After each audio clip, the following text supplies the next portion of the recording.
Welcome back to the channel, guys. Today I'm going to show you how to remove the lower carbon fiber piece on the front bumper on the GS350. So obviously, of course, this first involves removing the bumper. If you don't know how to do that, I do have a video. I'll leave a link in the video description on my video of specifically removing the front bumper.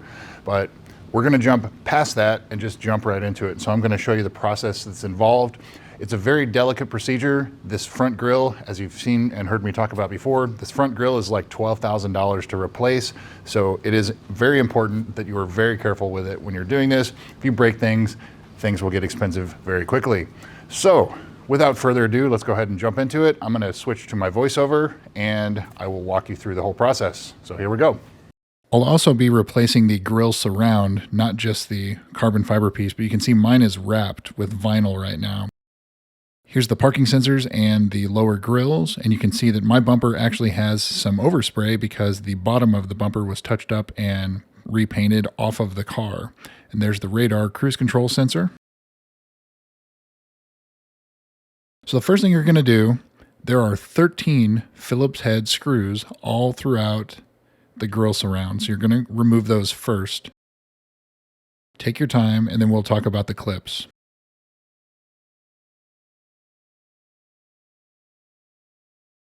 So the next thing, you see these clips here, you're going to need a flathead screwdriver or really strong hands, and you're going to squeeze them, but you're going to have to keep some tension on them in order to remove them.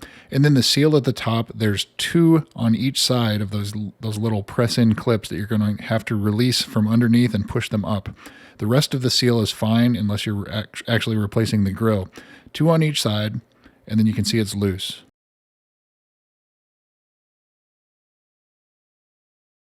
So now you can see Scott in Crocs. Now you work your way with the rest of the trim clips on the bottom and in the middle of the bumper, and then it should just pull away. And there's this black piece in the middle. That's what was also holding it in place. So now that we have it removed, the bumper is very floppy. There's not much to it once you take the grille out. There are 4 more screws at the bottom of the carbon fiber piece on the back side, Phillips head, 4 more, along with several clips, just like the same style clips that you saw holding the grille to the bumper.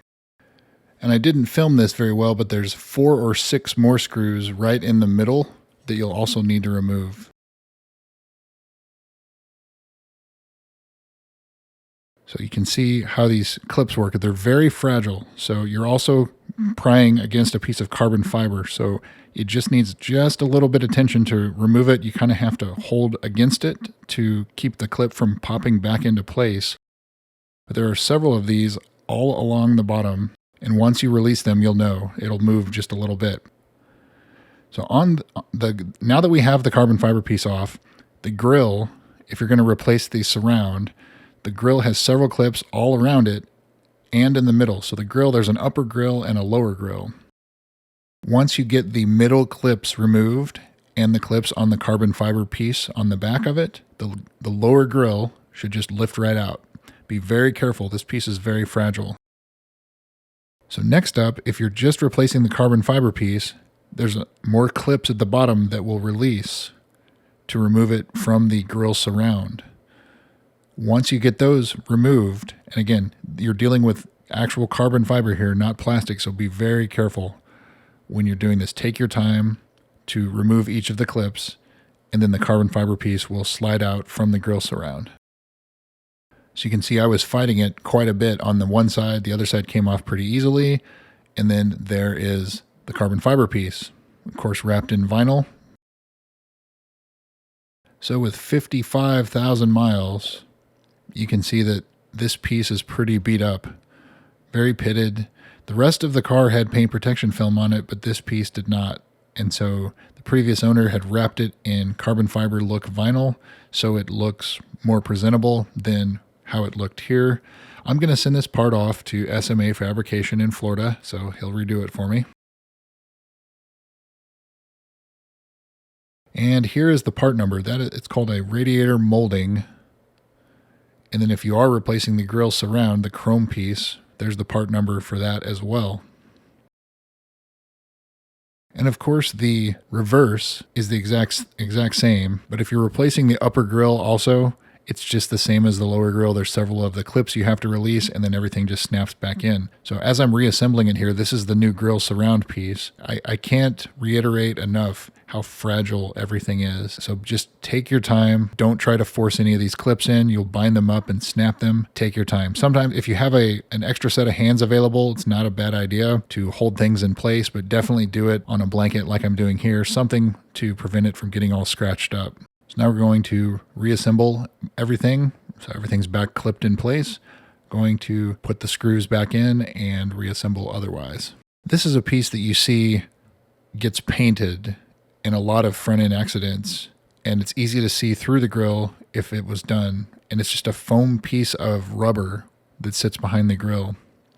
You can see the very first attempt there, I didn't get one of the clips in place, so I actually had to pull this all off and put it back together a second time. So now when you reassemble it, this is where an extra set of hands would definitely come in handy. Everything will line up. Just make sure you don't scratch your paint when you're doing this because those clips will stick out a little bit. Don't get anything bound up and it will all drop right in. Just take your time. And there's the final product. I'm waiting on the lower grills to come back from SMA Fabrication, along with, of course, I sent the old piece off to get done by him as well. Night and day difference. So here it is, just waiting. And you won't see final pictures in this video because I'm still waiting, but there is the piece that I sent off after I removed the remainder of the vinyl. Pretty chipped up, pretty common what you see on a lot of these cars. It's just poor clear coat, poor delamination, but it is really carbon fiber. It has a couple glued on plastic pieces, but it is a real piece of carbon fiber. It's not an overlay like the carbon fiber trim in the interior. And there's the final product. It looks fantastic. I'm going to reapply paint protection film to that, so it will be set for years of use and abuse and whatever you want to call it. Waiting for the lower grills to come back, but man, it looks awesome. And that is how you remove the lower front carbon fiber piece on the GS-F or the GS in general, or it really applies the same to the RC-F as well. So anyway, that's what I've got for you today. Thanks again for watching, guys. We'll see you soon.